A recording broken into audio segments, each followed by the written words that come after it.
Asalaamaaleykum, nous nañ leen ziar leen di leen bëggee bu baax a baax. Ravi de vous retrouver encore une fois sur votre chaîne A2S Pro avec un immense plaisir. Continuez leen di abonné ngeen bës cloche de notification bi.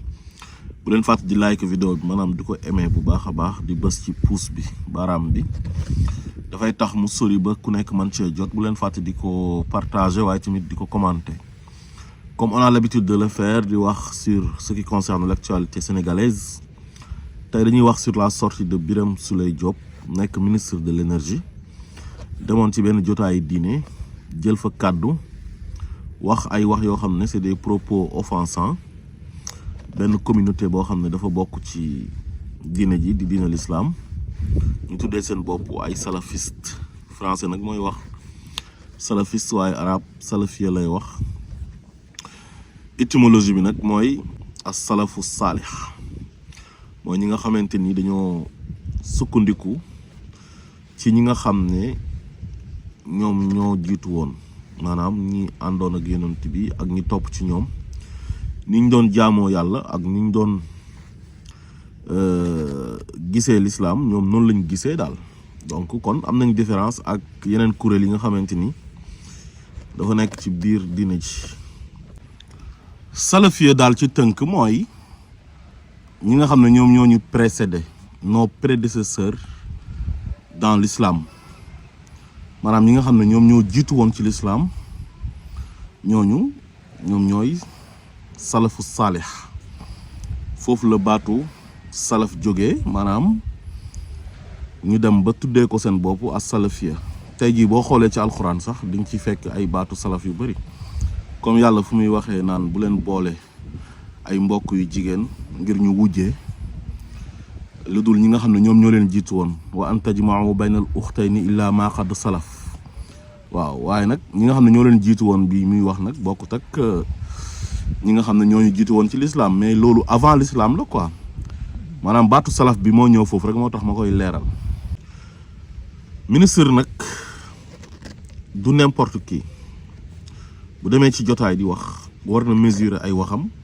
xool nan lay waxee ak bu waxee wax gi nan la mën a def ndax dina blessé wala déet. Birame Souleye nag c'est pas la première fois lii di ko dal waaye man je pense que Birame il est de bonne foi waaw man loolu laa jàpp nekkul lu ma bokk ak moom gis-gis ci wàllu politique moo tax mais benn problème la mooy il a un problème d'allocution maanaam wax la mënut dafa am nit ñoo xam ne yàlla moo leen bindee noonu mënuñoo wax. tey jii di nga gis ni koo xamante ni homme public la nekk ni ku siiw mu nekk wéykat wala mu nekk sax un président de la république mu nekk célébrité bu mu mënti doon waaye problème am mooy nekk wax su waxee rek il faut que mu am erreur de communication moo tax tey ñi siiw ñu bari dañuy ut ay conseillers en communication ñoo xam ne seen xam-xam dafa màcc jëm ci wàllu communication boo waree wax ci benn sujet dañ lay wax ne la lii ngay wax lii bul ko wax détail bii bul ci dugg donc kon communication nekkul loo xamante ni lu yomb la parce que dafa am faculté boppam spéciale maanaam wàllu wax te Olof Njaay nee na wax moom balu fetal la bu xasee ba génn rek jeex na. Birame Souleye yàgg na fi wax ay wax yoo xam ne erreur daf cee am muy jéggalu waaye pour man wax bii nii mu wax keroog jarotoon a wax parce que loolu dépassé nañ ko c'est révolu waaye ci benn côté tamit dinañ ko comprendre parce que dafa bëggoon a xamal sénégalais yi ak ñi nga xam ne ñoom ñoo nekk ci këru diine yi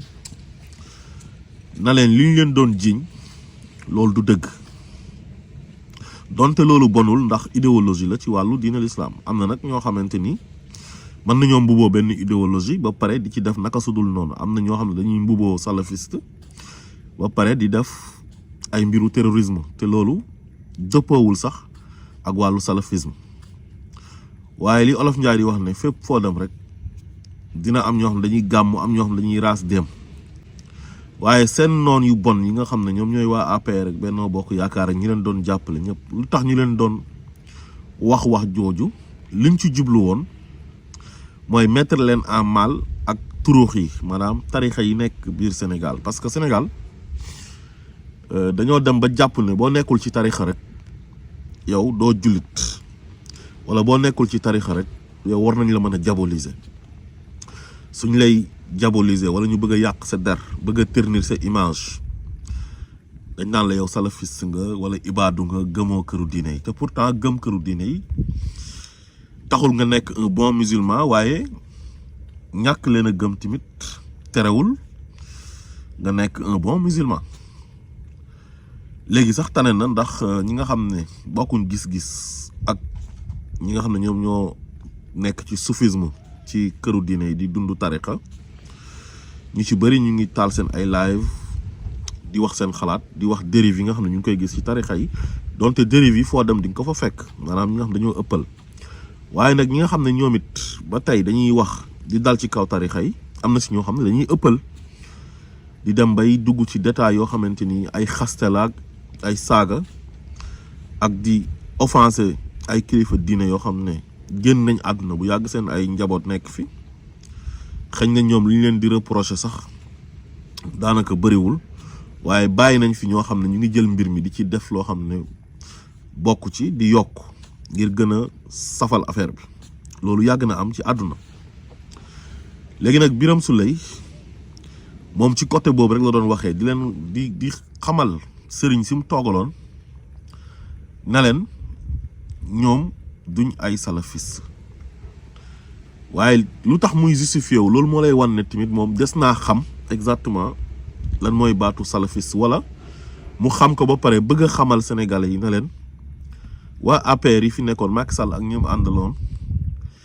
ñoom ñoo desee comprendre baatu salafiste wala ñu comprendre ko ba pare jël ko péjorative ko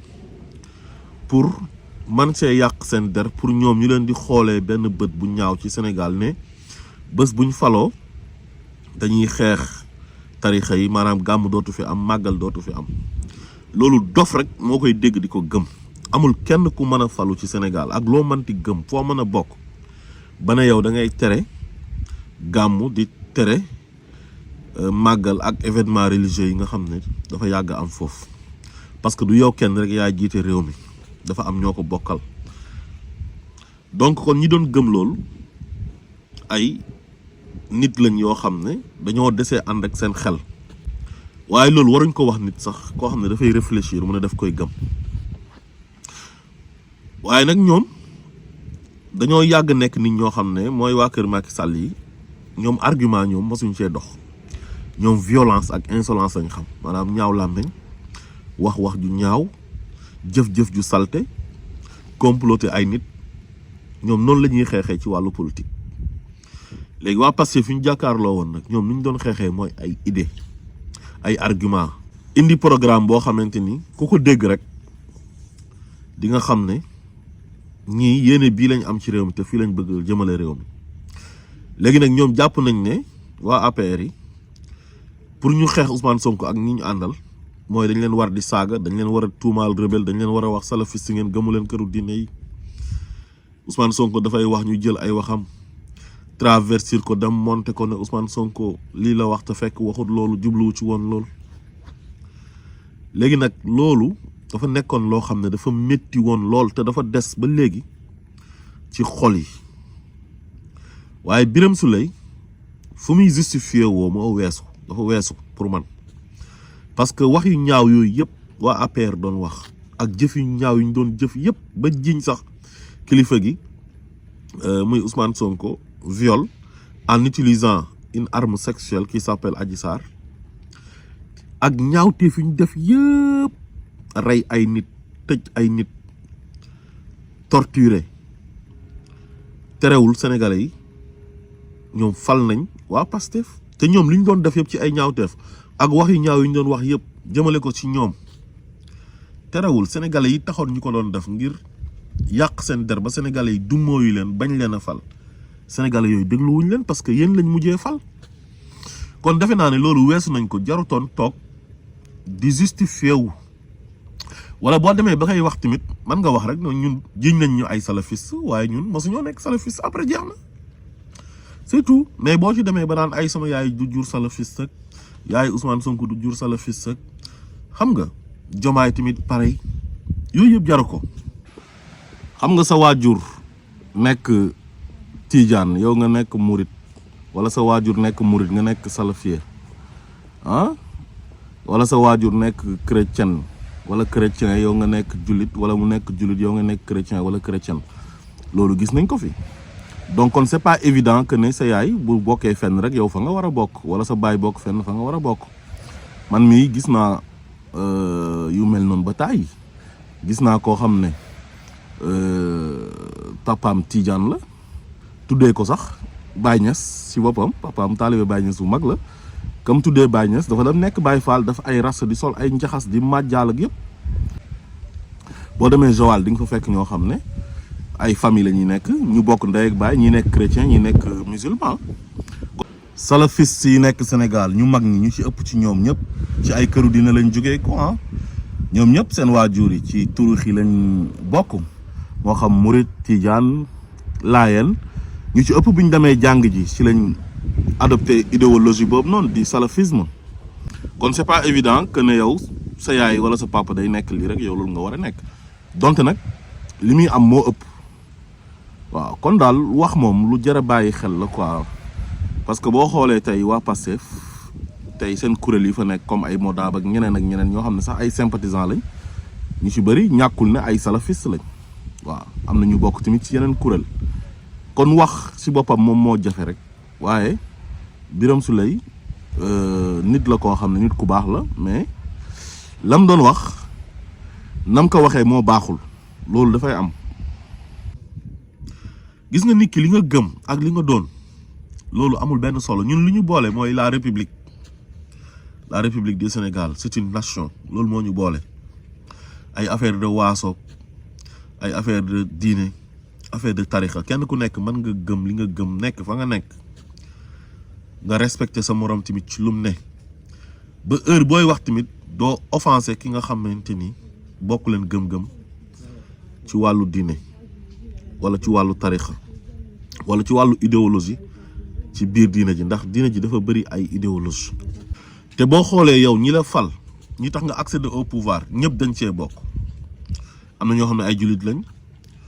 am ñoo xam ne ci biir jullit yi ay chia lañ ñi nekk ay salafia ñi nekk ay suufi ñi nekk ay ibadu rahman am ay chrétien yoo xam ne sax ñoom seen biir sax am na tamit ay idéologie yoo xam ne bokkale wuñ ko ñii ay protestant lañ ñii nekk leneen ak leneen donc ñooñu dañoo bokk ci ñu la fal yow waaye soo yëgatee kàddu wax benn wax boo xam ne daf leen di vexer rek yaa ngi def erreur boo xam ne erreur bu mag la moo tax wax jafe waaye Birame des fois dafay am yéene wax ju rafet waaye dafa mënul wax mooy li ma leen doon wax communication yombul c'est pas facile moo tax nañ ko comprendre rek intention bu mu amoon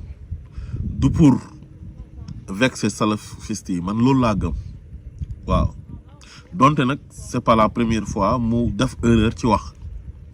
waaye man dama jàppoon ne daf doon bëgg di justifier wu te jaru ko woon justification yi parce que weesu nañ loolu ba far mu wax lu ëpp waaw kon daal ñu jéggal ko rek te xam ne nit la nit matul ñëpp dañuy def erreur dans la vie rawatina ak wàllu communication képp koo xamante ni da ngay wax bés mën naa ñëw nga def erreur ci wax ji mécanicien bi nga xamante ni moom mooy defar oto